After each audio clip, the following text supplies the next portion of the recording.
જો આપણે રોડ ઉપરથી નીકળીએ અને કોઈ આવી રીતના બાજતું હોય તો ત્યાં ઊભું રહેવાનું.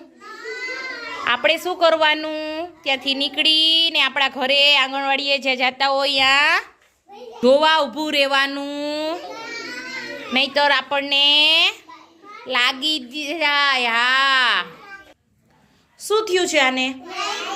હા, તો જુઓ, સાંભળો, રોડ ઉપર કોઈને લાગ્યું હોય, એક્સિડન્ટ થયું હોય તો આપણે ઊભું રહેવાનું. આપણે શું કરવાનું? ક્યાં જવાનું? હા, કોઈને રોડ ઉપર એક્સિડન્ટ થયું હોય તો ત્યાં શું કરવાનું? આપણે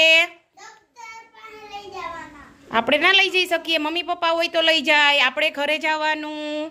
સમજાણું? એ લેવાની નથી, ભાગીને જવાનું મમ્મી પાસે. દોડો, ચોકલેટ આપી દે. શું કહેવાનું મમ્મીને?